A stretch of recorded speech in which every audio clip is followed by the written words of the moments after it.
গাজার যুদ্ধ বন্ধে এবার জেরুজালেমে নেতানিয়াহুর বাসভবন ঘেরাও করে বিক্ষোভ করেছেন খোদ ইসরায়েলিরা। এ সময় ইসরায়েলি প্রধানমন্ত্রীর পদত্যাগও দাবি করেন তারা। ইসরায়েলকে যুক্তরাষ্ট্রের একতরফা সমর্থনের প্রতিবাদে বিক্ষোভ হয়েছে হোয়াইট হাউসের বাইরেও।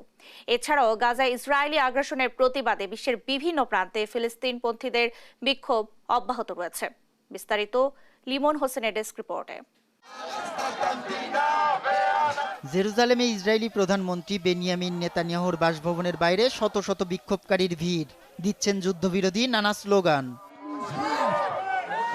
শনিবার প্রধানমন্ত্রীর বাসভবন ঘেরাও করে নেতানিয়াহুর পদত্যাগ দাবি করা এই বিক্ষোভকারীরা ফিলিস্তিনি কিংবা ফিলিস্তিনপন্থী নন। খোদ সাধারণ ইসরায়েলিরাই এবার সোচ্চার নেতানিয়াহু প্রশাসনের বিতর্কিত কর্মকাণ্ডের বিরুদ্ধে।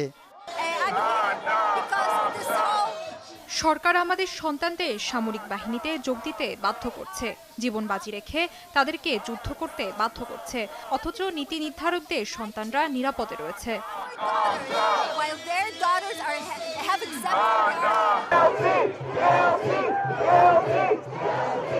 এদিকে ইসরায়েলকে যুক্তরাষ্ট্রের একতরফা সমর্থনের প্রতিবাদে এবং গাজায় যুদ্ধবিরতির দাবিতে এদিন বিক্ষোভ হয়েছে খোদ হোয়াইট হাউসের বাইরেও। এতে অংশ নেন ফিলিস্তিনপন্থী কয়েক হাজার মার্কিন নাগরিক। এ সময় মার্কিন প্রেসিডেন্ট জো বাইডেনের সমালোচনা করেও বিভিন্ন স্লোগান দিতে দেখা যায় বিক্ষোভকারীদের।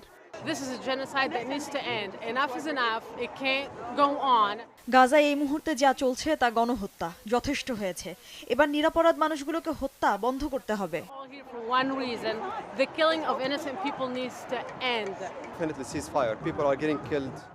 ইসরায়েলি হামলায় প্রতি মুহূর্তে গাজার নিরপরাধ মানুষগুলোর মৃত্যু হচ্ছে, তাদের বসতবাড়িতে হামলা চালানো হচ্ছে। গাজায় দ্রুত যুদ্ধবিরতির প্রয়োজন।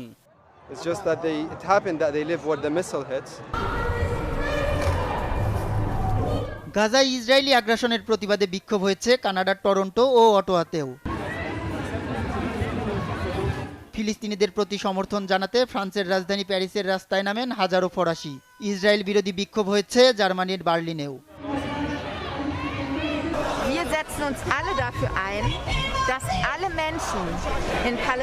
গাজায় অবিলম্বে যুদ্ধবিরতি কার্যকর করা হোক, নিরীহ ফিলিস্তিনিদের ওপর চালানো গণহত্যা বন্ধের দাবি জানাচ্ছি। সেই সঙ্গে গাজায় ইসরায়েলি যুদ্ধাপরাধের সুষ্ঠু তদন্তের দাবি জানাচ্ছি।